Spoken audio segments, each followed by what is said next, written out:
Hello guys, তো এটা ছিল আমার বাড়ি যাওয়ার ব্লগ। চেন্নাই থেকে কলকাতা আসার ব্লগ। এই কদিনের জন্য গেছিলাম, মনে হচ্ছিল আমি কত বছর কলকাতার বাইরে আছি।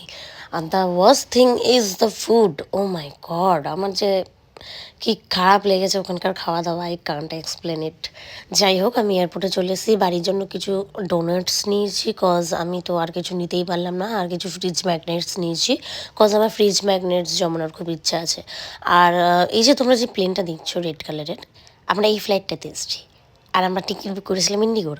তো আমি যখন এয়ারক্রাফটে উঠছি, এটার নাম কিছু একটা কোরাডিয়ান না কিছু একটা ছিল, তোমরা একটু দেখে নাও, আমার এক্স্যাক্টলি মনে নেই।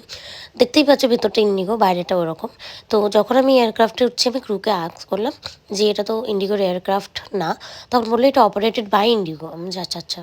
তো যাই হোক, এটা আমাদের টেক অফের টাইম।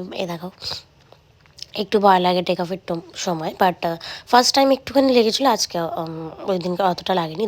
দেন আমি একটা 400 টাকার ম্যাগি কিনেছিলাম, বিকজ হ্যাংরি। অ্যান্ড খেয়ে আমি সাডেনলি রিগ্রেট করলাম যেটা আমি কী কিনেছি, কেন কিনেছি, কেন খাচ্ছি জানি না।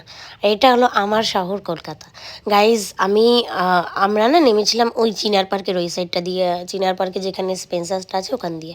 তো আমি খেয়াল করেছি সেটা, তাই বললাম। আর এই দুর্গা মূর্তিটার সামনে আমি একটা টাইমে যখন স্টাফ ছিলাম তখন আমার একটা ছবি আছে, তাই ওখানে গিয়ে একটা ছবি তোলার চেষ্টা